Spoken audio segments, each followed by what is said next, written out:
ശബരിമല സ്വർണ്ണക്കൊള്ളക്കേസിൽ പ്രതികളുടെ ജാമ്യാപേക്ഷകൾ ഇന്ന് കൊല്ലം വിജിലൻസ് കോടതി പരിഗണിക്കും. ദേവസ്വം മുൻ കമ്മീഷണറും ദേവസ്വം മുൻ പ്രസിഡന്റുമായ എൻ വാസു, മുൻ അഡ്മിനിസ്ട്രേറ്റീവ് ഓഫീസർ മുരാരി ബാബു, മുൻ തിരുവാഭരണ കമ്മീഷണർ കെ.എസ്. ബൈജു എന്നിവരുടെ ജാമ്യാപേക്ഷകളാണ് പരിഗണിക്കുന്നത്. അതിനിടെ തിരുവിതാംകൂർ ദേവസ്വം ബോർഡ് ഇന്ന് യോഗം ചേരും. പുതിയ ഭരണസമിതി അധികാരത്തിനേറ്റതിനു ശേഷമുള്ള രണ്ടാമത്തെ യോഗമാണ് ചേരുന്നത്. ഹരിമോഹനാണ് വിശദാംശങ്ങളുമായി ചേരുന്നത്. ഹരി, എപ്പോഴാണ് ജാമ്യാപേക്ഷകൾ പരിഗണിക്കുന്നത്? ഒപ്പം ഇന്ന് ചേരുന്ന യോഗം എന്തൊക്കെ കാര്യങ്ങൾ ചർച്ചയാക്കും? ആര്യ കീർത്തന, കോടതിക്ക് മുൻപാകെ ഒന്നായി ഇങ്ങനെ ഈ ജാമ്യാപേക്ഷകളെല്ലാം വന്നുകൊണ്ടിരിക്കുകയാണ്. ഏറ്റവും പ്രധാനപ്പെട്ട 3 ജാമ്യാപേക്ഷകൾ കൂടിയാണ് ഇന്ന് കൊല്ലം വിജിലൻസ് കോടതി പരിഗണിക്കുന്നത്. അതിലൊന്നാമത്തേത് മുൻ ദേവസ്വം കമ്മീഷണറും മുൻ ദേവസ്വം പ്രസിഡന്റുമായിട്ടുള്ള എൻ വാസുവിന്റെ ജാമ്യാപേക്ഷയാണ്. ആ ജാമ്യാപേക്ഷ ഇന്ന് കോടതി പരിഗണിക്കും. അതുകൂടാതെ മുൻ അഡ്മിനിസ്ട്രേറ്റീവ് ഓഫീസർ മുരാരി ബാബുവിന്റെയും മുൻ തിരുവാഭരണം കമ്മീഷണറായിട്ടുള്ള കെ.എസ്. ബൈജുവിന്റെയും ജാമ്യാപേക്ഷകൾ കൂടി കോടതിയുടെ പരിഗണനയിൽ വരുന്നുണ്ട്. ഈ 3ലും ഇന്നൊരു പക്ഷേ വിധി പറഞ്ഞേക്കുമെന്നുള്ളതാണ് ലഭിക്കുന്ന ഒരു വിവരം. അതേസമയം പത്മകുമാറിന്റെ കസ്റ്റഡി അപേക്ഷ നാളെ മാത്രമേ പരിഗണിക്കുകയുള്ളൂ. അന്വേഷണവുമായി ബന്ധപ്പെട്ടുകൊണ്ടുള്ള റിപ്പോർട്ട് കോടതിയിൽ സമർപ്പിച്ച ശേഷം അല്ലെങ്കിൽ കോടതിക്ക് ലഭിച്ച ശേഷം മാത്രമായിരിക്കും അക്കാര്യത്തിൽ ഒരു തീരുമാനത്തിലേക്ക് കോടതി എത്തുക എന്നുള്ളതാണ് മനസ്സിലാകുന്നത്.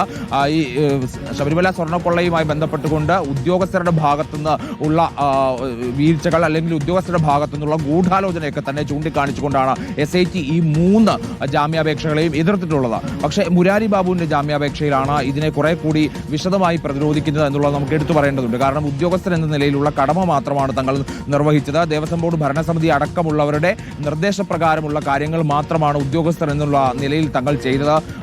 തങ്ങൾക്ക് സ്വർണ്ണക്കൊള്ളയിൽ യാതൊരു പങ്കുമില്ല എന്നുള്ളതാണ് മുരാരി ബാബുവിന്റെ ജാമ്യാപേക്ഷയിൽ പറയുന്ന ഒരു പ്രധാനപ്പെട്ട കാര്യം. പക്ഷേ മുൻ അനുഭവങ്ങൾ നമുക്കറിയാം. ദേവസ്വം സെക്രട്ടറി ആയിട്ടുള്ള ജയശ്രീയുടെ മുൻകൂർ ജാമ്യാപേക്ഷ അടക്കം നേരത്തെ തള്ളിപ്പോയിരുന്നു. ആ ഒരു സാഹചര്യത്തിൽ പ്രത്യേകിച്ച് ഹൈക്കോടതി നേരിട്ട് മേൽനോട്ടം നടത്തിയ അന്വേഷണം പ്രഖ്യാപിച്ച ഒരു കേസായതുകൊണ്ട് തന്നെ സ്വാഭാവികമായിട്ടും ഈ 3 ജാമ്യാപേക്ഷകളും തള്ളിപ്പോകാൻ തന്നെയാണ് നിലവിലത്തെ സാധ്യത.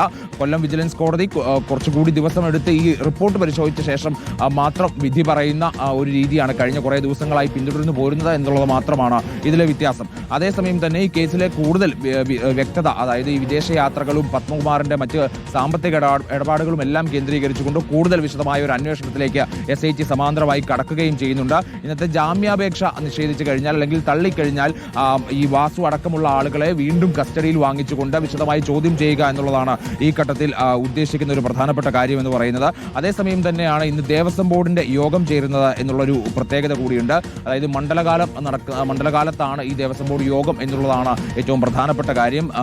Devaswom board president K. Jayakumar അധ്യക്ഷനായി ചുമതല ഏറ്റെടുത്ത ശേഷം നടക്കുന്ന യോഗം എന്നുള്ളൊരു പ്രത്യേകത കൂടിയുണ്ട്. നേരത്തെ യോഗം നടന്നിരുന്നു. പക്ഷേ ഈ തിക്കും തിരക്കും നിയന്ത്രിക്കാൻ കഴിയാതെ പോകുന്ന ഒരു സാഹചര്യം ശബരിമലയിൽ ഉണ്ടായതിനു ശേഷമാണ് ഇത്തരത്തിലൊരു യോഗം നടക്കുന്നത്. അതുകൊണ്ട് തന്നെ അത്തരം കാര്യങ്ങൾ വിലയിരുത്തുകയും ഒപ്പം തന്നെ മണ്ഡലകാലത്ത് തുടർന്ന് മുന്നോട്ട് പോകാനുള്ള ഒരുക്കങ്ങൾ, ക്രമീകരണങ്ങൾ എല്ലാം വിലയിരുത്തുകയും ചെയ്യുന്ന യോഗമായിരിക്കും ഇത്.